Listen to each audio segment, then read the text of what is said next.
どうも、底辺アクアリスト黄昏です。皆さん、以前動画にした気候石レイアウト水槽は覚えていますでしょうか？山岳的なレイアウトを目指し、ミスト式で立ち上げた水槽なんですが、ようやく1度目のトリミングまで済ませました。まだ見ていない方は、概要欄に再生リストを貼っておきますので、よければ今までの経過も見てやってください。そんな気候石レイアウト水槽なんですが、立ち上げから2ヶ月、注水から1ヶ月経ったということで、ようやくメインの生態を導入したいと思います。今回もいつものように大量導入しているので、気になる方はぜひ最後まで見てやってください。超小型の美魚なので、小さい水槽しか持っていない方にもおすすめの生態です。というわけで早速やっていくんですが、実はこの生態、導入4ヶ月以上前くらいに購入してたんです。しれっと90センチ水槽の横にサテライトを設置し、その中で待機してもらってました。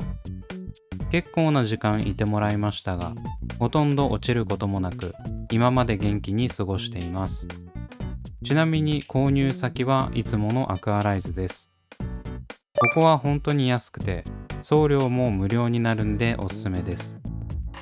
自分のような生態を2桁単位で購入するなら、ぜひ利用してほしいですね。そして今回の生態は一気に購入したわけではなく、2回に分けて購入しました。それはなぜかというと、一度に購入できる数が限られているからですね。1回の買い物で60匹までということで、他の生態と一緒に2回買いました。このように大量の梱包の中から60と書かれた文字が見えます。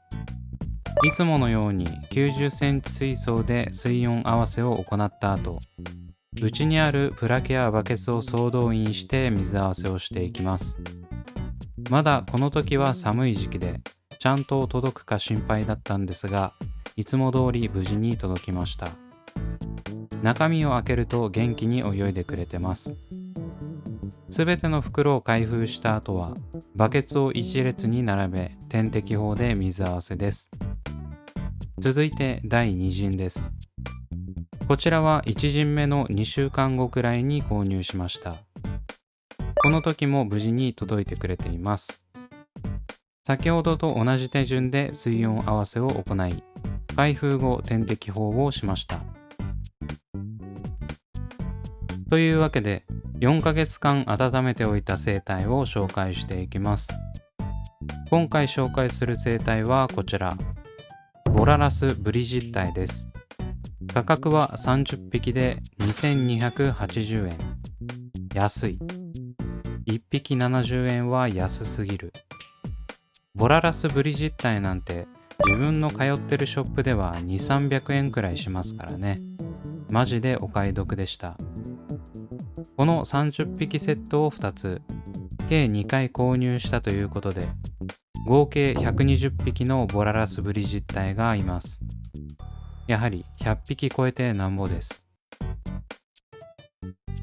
ボララスブリジッタイはインドネシアのボルネオ島原産のボララスの仲間です。ボルネオ島といえば言わずと知れたブセファランドラが生息しているところですね。調べて思ったんですが、生息地も考えるとブセと一緒に入れるのも楽しそうですね。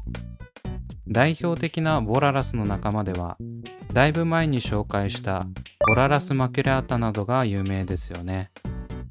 ただ、実はその小型美魚であるマキュラータは、ボララスの中では最大種であり、成魚になると3センチくらいになります。それでも3センチなら超小型の部類に入ると思うんですが、ボララスブリジッタイはそれより一回り小さい 1.5 から2センチが最大サイズです。自分の家にいるマキュラータと比べても、やはりマックスサイズは小さいと感じますね。適正水温や水質、餌に関しては特に癖はなく飼育しやすいんですが、極小サイズなので混泳する生態や餌の大きさには気をつけておく必要があります。また、サイズが小さく水温変化の影響も受けやすいので、水替えの際は水温に気をつけておきましょう。性格は温厚そのもので、よく群れる性質上、小型水槽でも群泳が楽しめる種類です。体色は全体的に赤色で、体側の中央には緑っぽいラインが入ってます。そして、この生態の一番の特徴は、何といってもその赤さです。先ほどお話ししたボララスマキュラータも赤いんですが、それ以上の赤さを誇っています。このスマートな体型に似つかわしくない真っ赤な色は、数匹入るだけでも水槽内がパッと華やかになりますね。というわけで解説が長くなってしまったので、ようやく導入していきます。120匹と大量ですが、超小型なのでそこまで多く感じないですね。もう少しサイズが大きければもっと印象が変わってたかもしれません。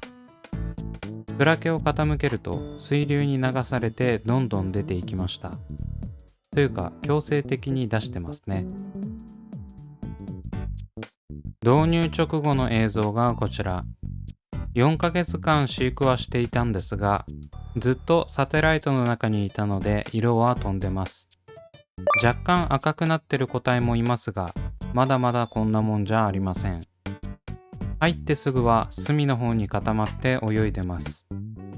ここら辺の左手前は水流がもろに当たる場所なんで、そこに逆らって泳いでるんでしょうね。小さいながらも頑張って泳いでます。引きの映像だとこんな感じ。触れ込み通りの群泳感ですね。ただ、個人的な経験としては、導入直後はこんな感じでしっかり群れてくれるんですが、慣れてくると群泳しやすいと言われている種類もバラバラに泳ぎます。今のところまだ慣れていないので、隅の方を行ったり来たりしてますね。たまにグループが分かれてることもあったりして面白いです。最終的に数が多いグループに吸収されるので一つに戻ります。今見てもらったらわかると思うんですが、まだまだ赤系の生態とは言えませんよね。それでもこの数の超小型美魚が群泳している姿は美しいです。この自分が作った山岳を列をなして登る姿なんてたまらないですよね。これがもっと赤くなれば超綺麗なんだろうなと思います。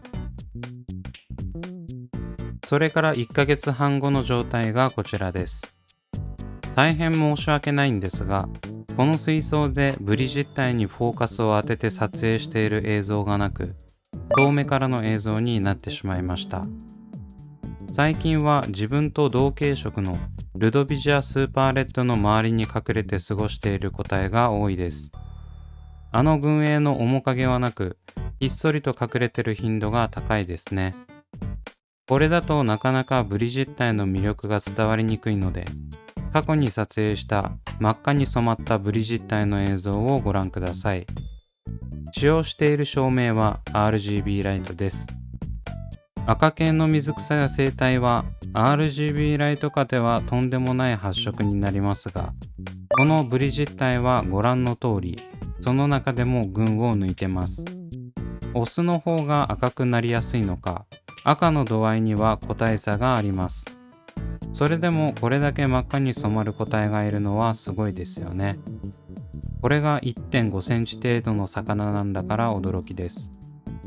飼育環境によってはなかなか赤くならないこともあるんですが、基本的にソイルを入れてて水質が弱酸性になってればこれくらい発色してくれる個体が出てくると思います。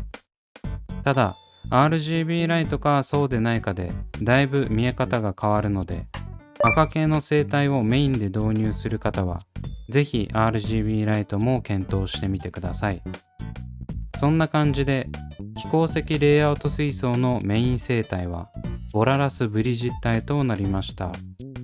以前から大量導入したいと思っていたんですが、今回もアクアライズに助けられて120匹という数を導入することができて嬉しいです。ただ、思った以上に見た感じ数は多く感じないですね。ほぼ同じ数導入したレッドファントムルブラとは存在感という意味では全然違います。やはり体高がある生態の方が一匹一匹が目立つんだと思います。赤さに関してはどちらも負けてませんが、1.5 センチのブリジッタイだと120匹入れてもそこまで迫力があると感じなくなってしまいました。それでもこれ以上増やすことはないと思うので、もっと一匹一匹を真っ赤にできるよう管理していければと思います。生態の色上げもアクアリウムをやる上での一つの楽しみですね。皆さんも30匹くらい群営させたい場合は、ぜひアクアライズを利用してみてください。というわけで今回はここまで。Twitter と Instagram もやっておりますので、そちらも見ていただけると嬉しいです。それではご視聴ありがとうございました。